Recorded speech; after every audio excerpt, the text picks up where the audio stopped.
We had Dr. Malden, and she had identified Dr. Lampert as another person in the community who had actually a lot of experience working in primary care and working side by side with physicians. Together with Dr. Malden, they began to plan how their behavioral health team would look. As time passed, we thought, wow, we should bring some students on. It's a great opportunity for the students and it's great for us. So each of the psychologists, Dr. Lampert and Dr. Malden, supervised 2 students who provide a tremendous resource at the arm of the physicians on a shift-by-shift basis. About 3 years ago, I was the only one here, and coming into a clinic of like 18 providers, the ideal is 1 behavioral health for 2,500 patients or 1 to 4 providers.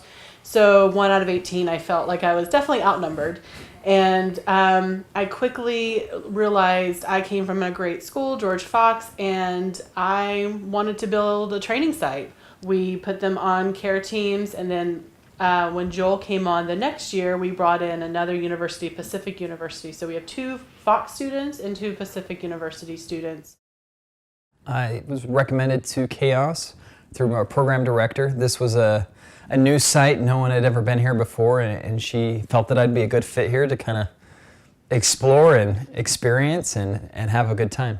And I came to be at the clinic through just sort of knowledge of the exciting things that were happening here through our practicum process. I was really excited to come last year, and I've had a great year working here and training here and helping patients here. They will work the same shift as either Joel or myself for 6 months. They get to see us do interventions. We work with their charting. We read their notes. So before we launch them off to care teams, they have watched us do it for a month.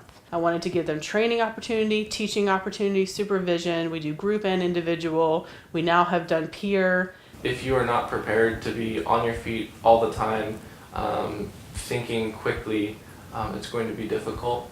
If you're not flexible and adaptable and a good communicator, it's going to be difficult. So I think the pace is absolutely something to be aware of and excited for. Coming here breaks down a barrier. I'm already in my doctor's office. I think we see a lot of people who would be otherwise fearful or worried about seeing any kind of a behavioral health situation, and often come back like, wow, that was so helpful, or wait, that didn't really work, I need some more ideas, and we can really start a great relationship with them. The schools require evaluations, and we do that with the student.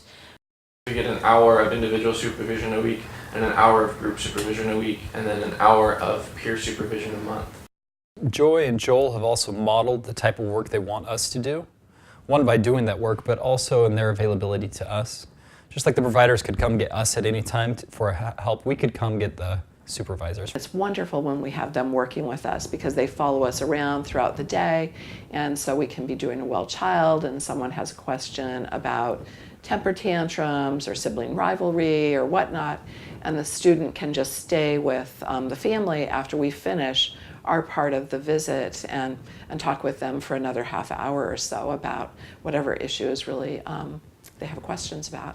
I saw patients that would have not otherwise been seen because I was on the elbow of the provider.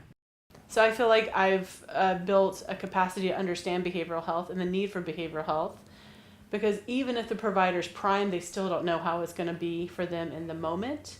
And now our providers get very uncomfortable when our students are about to leave, and they have about a 2-month gap of training before they get their next students. We've created a need. I think we've created an increase in service. We have been blessed with stellar students. I'm very grateful and honored to work with them.